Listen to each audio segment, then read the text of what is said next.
Okay, well, I appreciate you coming on. Yeah. Like, Come on, thanks for here we having are. me. No, it's all good. This will be the first episode, so Okay, this gotta is start it. start with a bang, you get me? Yeah, exactly. Start right. I was just telling my girlfriend like I had a bit of like a funny story like involving you, but not involving you at all. So like after we did like an interview about your album, I think like a week after, went to this like event in Peckham. I can't remember where exactly. And I think is it pronounced Bauer? Yeah, Bauer. He was performing, and afterwards it was obviously like DJ, like dancing, all that. And there was a guy like in the crowd, and he literally looked like exactly like you. And my girlfriend was like, "Oh, I think that's Danny Sanchez. Like you interviewed him, so you should go say hi." And I was like, "I don't think that is him." And I was like, "I don't know. It does really look like him, but it's not." And then she was like, "No, it's definitely him." And then I was like, "Oh fuck it," I was kind of drunk anyway, so I was like, "Oh, go say hi." Was it not me? It wasn't you. Was it not me? Bro, do you know how often I get sent pictures of people and they say, "Danny, I thought this was you."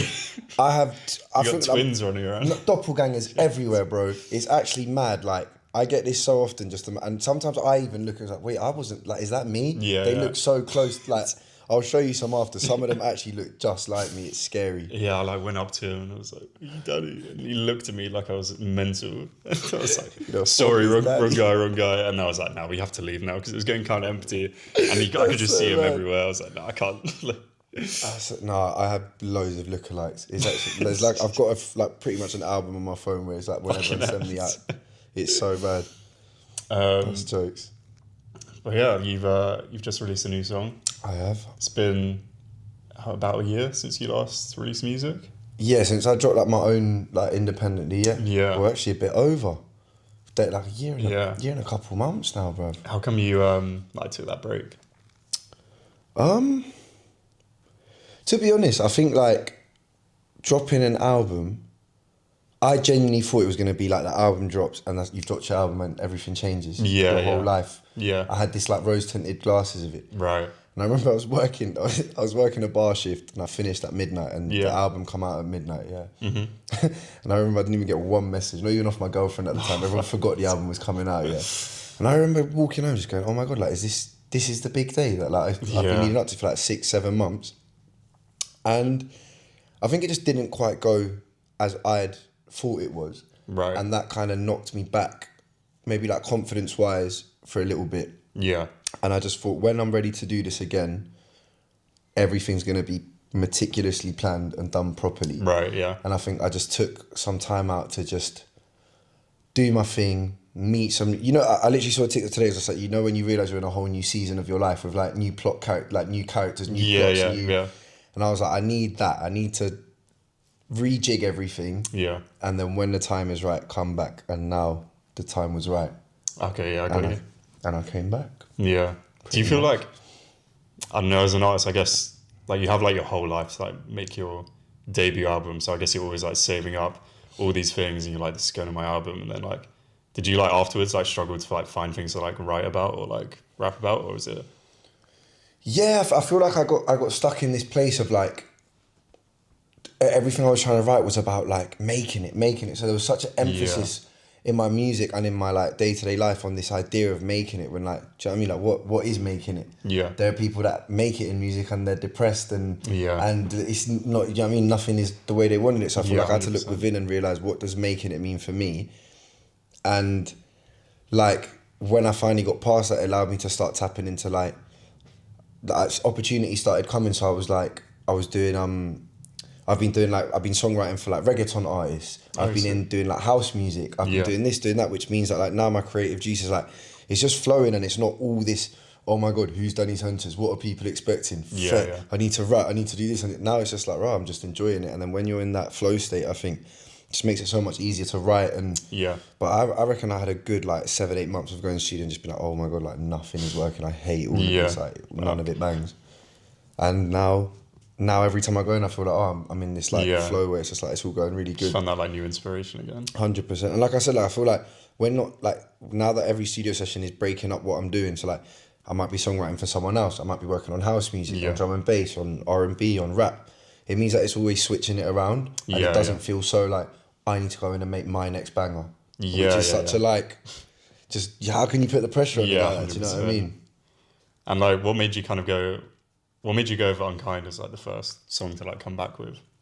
If I'm honest, it's because one night I was in my room and I was really bored and I was like, just do it, just get Logic up. And you've never made your own beat, just give it a go. Yeah. And I made the initial beat idea for it. Oh, okay, good. And then I took it to my pal, and obviously he helped me make it like better and made the actual tune. Yeah. And I just thought, you know what, like, I kind of knew that it was that kind of song. Like, it's not, how do I put it? Like, not necessarily, like, it's not necessarily a hit. It was just, it felt good to me. Like, what I said in that, how I was feeling, what the song was about. And I was like, do you know what? The people it will resonate with it. Yeah. The people that don't.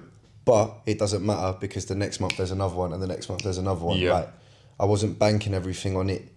It was just, it was a nice ease into it. Like, just, let's just start the process again. Do you know what I mean? And like, it's obviously, I mean, a lot of your music has always been like super vulnerable, and this is the same kind of story. Mm-hmm. How have you kind of, I guess like in your personal life, how was that, I don't know, how does like being vulnerable in music kind of like affect you or like help you? Like, is it like a big release for you? It's funny because like for me, yeah, like a lot of it is like, I guess like in a way like my therapy, innit? Like you put what you're feeling, whether it's about a relationship or family, friends, like yourself, put it in a song.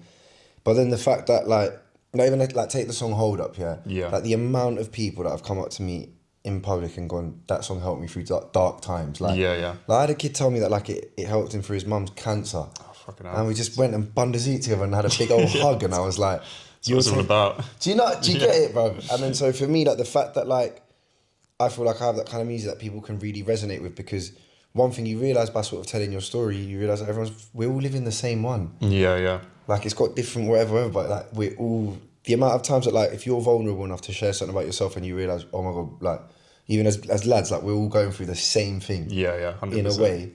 So for me, it's just like the fact that I can connect with people on that level with my music is brilliant. Like it makes me feel really, really good. Yeah. And is this like, will this be part of a project, or is it you just kind of releasing singles as you're going, or is there no kind of like bigger plan at the moment? To be honest with you, like what's even allowed me to go on this like run of consistency is I feel like what I used to do before, I'd be like, okay, I want to be somewhere in 6 months. Yeah. And then you have this idea of where you want to be. And then 6 months go by and you go, oh my God, I didn't do any work to get to the place I thought I was going to be. So now my concept is wake up every day and put in some graft. Yeah. Whether it's 10% or 100% or 1%, as long as I put in some graft that day. Yeah. And so I'm kind of looking at that because I'm experimenting with my sound. Like, you know, Night Bus is quite a rappy song. The next one might be quite rappy. Then it might be R&B. Yeah. Then it might be a drum and bass. Sure. Then I might release some house. But like, my focus is just me being happy with myself. Yeah. Because I think that's what we were talking about earlier, like the concept of making it. Like, as long as I'm gassed every day and feeling good and working on myself, then I feel like that will just kind of need to let things take its course. Like, I don't want to do a project because I cannot be bothered to get back into that light. Yeah. Someone wants to come and say, Danny, here's 20 racks and we want a 4-track EP from you, huh? Like, I'll get to work in it, but... Get in touch. Do you know what I'm saying? But for me right now, I want to make it. If it makes me feel good, I want to put it out. Yeah. If I go back and hear a demo and I'm like, that demo's coming out next month, I just need to tidy it up in the studio, then just put it out, like, and let whatever happens. Do you know what I mean? Yeah. How old are you, by the way? 27. Oh, I'm literally turning 27 in like 2-3 weeks. How was it? It's definitely like, I don't know, like I remember like when I hit 25, I definitely remember feeling like, oh right, like you're 25 now. Yeah. But 27, do you know what it is? Because like, who cares about you at 27? Yeah. What age is 27? Yeah. No one's like 27, like it's weird. 27 is that territory where you start seeing like people you used to go to school with on Instagram and just realising, like we're at that age where like everyone's like having kids and getting married, or the complete opposite. And like it's just, it's a weird time, but I don't know. I feel like I'm just like, my 30s are going to be banging. So I'm just trying to work to elevate that. When I'm 30, like, now life is sweet. But 27 years. It's so mad, like just seeing people, like you were saying, like people your age, like a couple of my mates have just like bought houses, and I'm like, that couldn't be like any further away from where I am. Oh, and, it actually like blows my mind to think like people would just like have like comfortable, like happy lives, and I'm just like, have no idea what the fuck I'm doing still. I still feel like I'm 20. Yeah, yeah. Like, well, at least the things that I'm doing day to day, the experiences. Yeah. But I got a message the other day. Oh, love your music, Unk. And I was like, have I really hit Unk status? Like, I remember being, I remember being at this bar, yeah. Yeah. And I approached this girl and I said, oh, hello, miss. I think it really lovely. Like, can I get you a drink or something? Yeah. And she looked at me and she went, I'm 20. And the way she said it, yeah, was like insinuating that I was like 35. Yeah, and I just like, get away from me. And I just ran outside for a cigarette. I was like, that is mortifying. Like that. She looked at me like, you're literally 30 or like, and I was like, oh my God, like, is that what do I look 30? Like, do I look 30? Yeah, and was it? Yeah, good. I love the music, Unk. My mum hit me with it the other day. She went, Daddy, you're actually pushing 30. You need to sort it out. And just, oh my God, like, existential crisis. Yeah. It's scary times. My girlfriend's always like, you're pushing 30. And I'm like, I'm still got 4 years to go. No, I'm not. Yeah, scary times. Yeah. You got to age gracefully. Yeah, and do you know what's funny? Because I feel like the music I started making was obviously, it's always like being about like, do you know what I mean? Like being young and figuring things out. Yeah, yeah. But then, I always say this, like, the problem with rap, yeah, is you get to a point where I just feel like you need to pack it in. Yeah. Because you have your like, I'm Broke album. Then you have the Come Up Story album. Yeah. Then after you made it, no one cares anymore. Then they have that album where they have their kids and that, and just like, we don't want to hear it anymore, man. Like, so yeah, I need to make my P's when I'm 30 and then just pivot. To be fair though, I did like think that for a long time, but then with like the Clips album, I was like, oh, you know what? Maybe a 40-year-old rapper isn't that bad. Like they both were so fucking good on that. If the vibes is right, but when it's just all, I don't know. Like Eminem was like my idol growing up. And I cannot stand to hear anything that man puts out. It's like, I just don't know how you can go from like being so amazing to just so awful. Like because life is blessed now. Like what do you rap about when life is blessed? I feel like the whole point of rap is like the struggle, isn't it? What's been like your kind of favourite album of the year, or who have you been kind of listening to recently? This year, the Leon Thomas. I really, why am I so slouched? I really got into it. I think it'd been a while since like I'd sit and listen to some R&B, and that Leon Thomas album, Mutt, start to finish, I thought it was just every tune on it, and I really rinsed that album. Yeah, like a lot. Yeah, no, it's really good. Actually, speaking of like singing and everything, I saw that video you posted on your, was it Instagram or TikTok, with you like playing the guitar? Throwback. Yeah. Absolute How old was throwback. you then? It was 12 years ago, so about 14, 15. God, yeah, a long time. When I look back, it was literally a fever dream, like with my H&M jumper, not one hair on my chinny chin, out of tune guitar. Just, I really thought I was going to make it on YouTube covers. Is that like did you start like singing, or was it rapping that you started with? Definitely singing. Yeah. Rapping came way later. Like rapping was in like college. I did choir for that primary school, choir through secondary school, and then I think when I was like 14, I always say this, like everyone expects my inspiration to be like bare rap based. Like literally one day I come downstairs and I heard Ed Sheeran A-Team on the TV for the first time. And I was sold. To be fair, that's a banger. And they say, and I was sold, and I was like, I want a guitar. I need to, like, this is what I need to do. Yeah. And then, like, literally was on flipping Ultimate Guitar Tab every day, trying to teach myself flipping tunes on guitar. So when did you like start rapping, or? To be honest, like, you know that period where you start going to house parties when you're like 16, 17 and everyone wants to freestyle? Oh, yeah, you're just fucking around. Yeah, but I was the only one that was any good. So everyone was like, no, Danny. And then I was just like, right, I'm actually everyone's like coming up to you, do it. So I was like, oh, I'm actually right at it. And then I was like, well, cool, like, well, that's something to go off, innit? And then it was like that period of time on SoundCloud where you had everyone doing this kind of like the whole lo-fi rap scene of like Finn Foxhall, Cassius Gray, like Lord Apex. Yeah. And I was just like, let's give this a go, innit? Like, my mate had the most shoddy mic, and we had no pop shield or nothing. I'd put a towel over my head and just record like that. That's what you need. At the time, yeah. Yeah. We actually need you to do a freestyle right now, by the way. That's part of the show. Oh, what, just acapella? We got a guitar for you. Oh, listen, if you get that, I've got banging on the guitar. So I know we kind of talked about like how you're feeling right now, making new music. But I guess just like personally, like where are you at like right now, like headspace wise? in comparison to maybe like a year ago of around the album, like, do you feel like you're doing better or? I feel like like I said, my focus is showing up every day. Yeah. Because what I've noticed is that like by showing up every day, you really bank a bit of workload. Yeah. So on a day when you can't show up as hard, Yeah. the work you've been doing kind of keeps you level. And I feel like just try it. Like my mate always says it. He goes up is for thinking, down there's for dancing. And he goes more dancing. Yeah. Sometimes you need to think less. So I've been trying not to think as much and just have fun. Like just be present. I think that's what I'm really trying to focus on. Being present, focusing on. Yeah, I mean we're all addicted to dopamine on our phones and keeping up with the time. So I'm like, I feel good right now. Better than I've felt in a long time. Yeah. 100%. Which is probably why I'm being so consistent and focused. That's good to hear, man. And kind of like on another really positive note, that was that TikTok about your mum's restaurant. Yeah, man. Which got some pretty good. That was mad, isn't it? Yeah. And but this is exactly what I mean about showing up, yeah? So on that day, I was so hungover, yeah? And I was laying in bed and I was like, if you do anything today, just post twice on TikTok, whatever it is. Yeah. So it was a day that the Houghton tickets for the Houghton Festival come out and it sold out. So I was so hanging in bed and I was like, just make a TikTok about this, innit? Because people are talking about this. Just did that, didn't think nothing of it. And then I was literally going to lay in bed all day. My mum calls me and says, Danny, I really need you to come into work today. Yeah. So I was like, oh, really? And I was like, all right, let me just go do it. And I was just sitting there hanging and I was like, oh, there's no one here yet. I was like, oh, go on, like maybe this can be your second video. Yeah.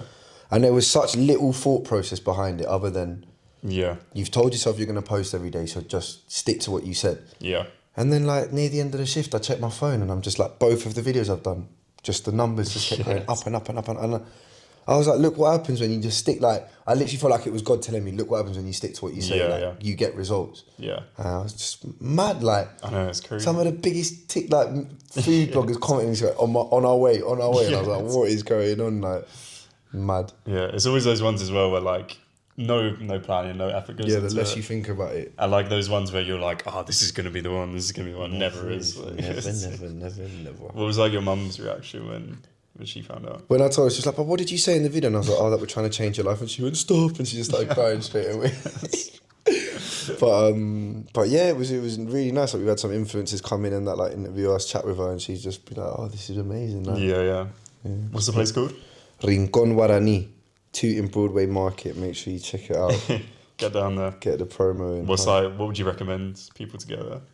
The empanadas are just out of this world, and the basically after World War II, all like loads of like fascist Italians and Nazis apparently went to like Argentina, Brazil, Paraguay and all this. So we stole like some recipes off them, and I swear we make a better spag bowl in really Paraguay than Italian people. I know that's a mad thing to say, but try the spag bowl. I need to get down there. Little curveball. Whereabouts is it? 2 in Broadway. Sweet. And like in terms of your mum as well, how like important has she been in like terms of, I guess, supporting your career or just as a personal? Genuinely, I reckon the biggest blessing in my whole life that I could have asked was my mum. Yeah. Because I feel like really and truly, the more you talk to people and find out people's stories, like you are a product of your upbringing, innit? And obviously, like one of the most important things in that aspect is your parents and how they choose to bring you up and what they choose to instill in you. Yeah. And just everything about the way that she raised me, the values, morals that she instilled in me, even just the confidence she gave me, Even though like, I know that she just wishes I was like a lawyer or worked in finance. Like even when I tell her anything I'm used, she's like, did they pay you? And like, that's always her first thing. But the fact that she even just support, like the fact that she's even been able, like knowing what she came from, like third world country, extreme poverty, to be in a position where she's come here, worked so hard and allowed me to do whatever I want with my life, like just it's amazing, like mental, like hats off to Clara, big up Ramsey. Well, it's kind of like, I guess, I mean, I feel like I've never, like I don't know any Paraguayan people, but like what's kind of like the culture like? Paraguayan people, it's very family oriented. It's very like, it's quite a farmer mindset. Like it's quite a simple country. People just want to have, do you know what I mean? As long as you've got food on the table and there's music playing and you can put the football on, like everyone's having a good time and everyone's happy. Like, it's a very, very, I'm very, very proud to be from there, especially it being such a small country and not that many people know about it. Yeah. It's actually got such a crazy history. And I'm very, very, very proud to be from Paraguay. And kind of, I guess, one more question. How do you feel about the UK, like, underground scene, or how it's kind of evolved since you first came in and, like, what it is now? Like, as someone who's kind of involved in it, how do you feel about it all? Who are you excited about right now? Who am I excited about right now? It's actually, do you know what, brother? It's so crazy. Like, I feel like when this started, like, I remember being 17 and you'd literally, like, you'd record, you'd do some kind of mix on it. It wasn't really a mix. Yeah. And you'd get a picture of Tumblr for your artwork and you'd slap it on SoundCloud. And that was it. Yeah. Like, I reckon for the first 6 months of me making music, like, when I was 17, like, no one even knew what I looked like. Like, it's just on SoundCloud, isn't it? Yeah.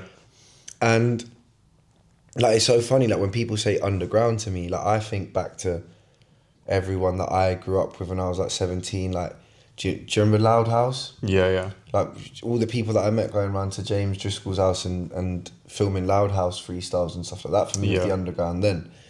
For me now, the underground is, I don't know, I just feel like it's just a term for, like, this new edgy rap, but like, it's not really underground. Yeah, I get you, yeah. Pretty packed underground, isn't it? You know what I mean? Like, I feel like it's just something that is used to describe an aesthetic that, like, people don't quite understand. But I love it because I feel that for a very long time, UK music has been pigeonholed in the big names of rap for the last 5 years, and it's just like that. It's like that was the only thing that was, or this really small underground scene. Yeah. And the fact that now you've got sounds like Jim Legacy, and kind of the attention to detail that goes into, like, the rollouts. Yeah. For artists like that, or like Len and Fimi and all these people. Yeah. Which is, I guess, like, well, I guess the underground or whatever. But But then even on the flip side, like, artists like Odile. Like, massive R&B artists, like, now championing the sound, like British R&B being such a big thing. Yeah. Like, I really do feel that, like, people are now allowed to just be creative, have fun with it, and I think it's a beautiful thing to witness. Like, like, even artists like Netanya. I don't know if you know Netanya. Yeah. Like, the attention to detail in the rollout, both sonically and visually. Like, she's an icon already. Like, 3 projects in, like, she's an absolute icon. Like, and I feel like we're just in a place with things like TikTok and social media where it's just so exciting, isn't it? Like, you never know what's gonna, like, obviously you have your things that go viral and it exists for, like, 6 months or whatever, cool, but, like, you really are in a position to go, do you know what, this is how I want my career to be and I'm gonna make it happen. Like, you don't have to sit there trying to keep one A&R happy. Like, you don't even need to sign a deal no more. Like, you can just do your own thing. Yeah. And it's a great thing to see. Yeah, I mean, like you said, like, looking back to maybe, I don't know, 5 years ago, everything just felt so stagnant, like, in mainstream especially. Like, UK rap was, you know, just Dave, Central C, Skepta, like, all the big boys. But, like, just boring, like, nothing creative about it. Like, listen, like, I don't mind a bit of Dave, but just everyone just, like, offer one little, like, simile. Like, everyone just go, oh, did you hear that? It's like, oh, mate, like. But even like now, like, even like, what's his name, Laos the Cat. Like, coming back after, like, 7 years and literally just breaking the internet with it. Like, just because you can just, boom, like, you can just do that. Nowadays it's like, I mean, obviously it's the internet, like, people are going to judge, but I feel like everyone's just so much more open to new things and new sounds, and it's not like you have to do this, you have to do this, you have to jump on drill, you have to jump on a grime beat. Because I feel like now you ain't got to commit to, I mean, the thing with social media is I feel like, especially when I think back that, like, if you take, like, something like the early 2000s, where you had, like, you was either hip hop and R&B, or you was, like, emo punk, like, rock, like the Limp Bizkit era, all of that, I feel like back then it's just like, you died for your subculture. Like, if you were emo, you're emo. If you're hip hop, you're hip hop. If you're punk, you're punk. Now, even down to, like, the way we all dress, like, do you know what I mean? Like, it's such a, like, I feel like we're all such a melting pot of things that we like now because of social media. That you're allowed to like house and rap and R&B and a bit of pop and a bit of this, and it's not something that you like. You don't need to die on your hill anymore. It's just like, if I'm a rap fan, it's rap. Like now you can just like whatever you like, and I feel like that just means that you can just, everything's everywhere. Like I was even hearing a thing about how the new thing with DJs is more about their brand, which means the music can be more about a general vibe rather than a genre. Yeah. So you don't have to stick to a genre as long as you're bringing like a consistent energy and things like that. Like it's an interesting time to be in. Yeah, it's just weird to like see people like coming up now actually like charting on like the British like UK charts, because like that was just always a thing that just never happened, even with like the biggest like rappers or whatever. Like, and to like see that people are actually like paying attention to like even a mainstream level now is like, it's just so crazy to see. Even like, because like anyone that knows me, like I like, even though I make a lot of like rap and R&B, like I love house music. Like I am house music through and through. And even the fact that like my boy like Omar Plus and the track he done with Josh Baker, that's on the charts. Like these men are on the UK official charts, bruv. Like, or like Central C and them man debuting official number ones. Like, it's true. It's crazy. Like, because like back in the day, it was like the UK charts is just like unattainable. Really, like it was just the cleanest of clean like pop songs. And then in the same breath, like if you like, I remember like when I was young, like. I remember you'd watch the official UK top 40 on the MTV channels, innit? Yeah. And so you'd actually watch them all, like.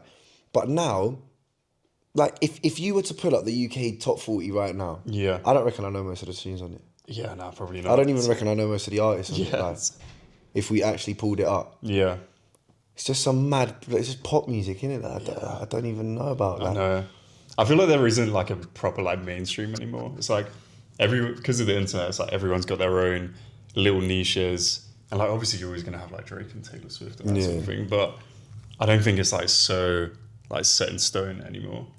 I feel like it's more because, and it's a scary one, but I feel like it's because your For You page is directly made for you, isn't it? Like, it's the For You page, isn't it? So everyone that you chill with and surround yourself with, probably 80% of your For You page looks the same. Yeah. So for your group of people, this artist that you're seeing everywhere is the biggest thing, whatever it's. Oh, 100%. But then, I don't know, for the 45-year-old mums, like on their one, it's a completely different artist getting pushed and hit. So you don't have a mainstream, like you just have what's popping in your, I guess, corner of the internet. Or corner of like we're all in like our own little echo chambers, like that sort of thing, like just in your own little world. Like I had my mate Elliot, amazing keyboard player. Yeah. And he goes, "Oh, Danny, mate, I've done it. I've landed the gig. Like, I'm going to be playing keys for Miles Smith on tour." Oh, shit. And at first I was like, who's Miles Smith? I've looked him up. He's 300th in the world on Spotify. In the whole world, 300th. Top 1%. Do you get it? Yeah. And hasn't even infiltrated my FYP, and you're 300th in the world. Like, my mate is playing keys, and I just had no idea at the time. Like, this like maybe like 2 years ago now. Yeah. Or a year ago. And you check 300th, and like you've not even infiltrated my For You page. Yeah, like doesn't even exist in your world. Do you know what I mean? It's just crazy. Yeah, it's a strange time. Because even that now, you get in the car, and what do? You connect your phone, innit? So yeah. When I was growing up, when I'd get in the car with my mum, we had it's Heart FM. It was a Heart FM car. Yeah. In the mornings, Jamie Feats and Harriet Scott. Yeah. And that's where obviously you'd hear all the pop bangers. But no, you don't even listen to Heart anymore, bro. Think about Heart FM. Gosh, yeah, I remember going to school and my mum just listened to fucking Kiss all day. Oh, it was Kiss. Was you a Kiss car? Yeah. No, it was Heart. Yeah, it was some rough journeys. Just the same song every morning, and I was like, please don't. No, do you know what was my song? What's his name? You can't play on broken strings. I can't remember his name. James Morrison? I think it's James Morrison. That tune was the one. And a couple Maroon 5 ones as well. Oh, yeah, Maroon 5, you can go wrong. That was my jam in the car. 100%. Oh, good times. Well, I mean, I think that's kind of everything covered, but you've obviously got your new single coming soon. When's that coming out? So, yeah, Night Bus coming out 28th of this month, so next Friday, a week today. I think this will be released by the time that song's released. So, people check that out. Check that out next Friday. We need you pushing that one. This one's all for all my hustlers right now. It's cold outside and I know you're grinding, trying to get your bread up. This one's for you. That's what we wrote this one for. Go get that money. Get your crust up. All right, man. I appreciate it. No, thank you for having me, man. all good, bro. Sick.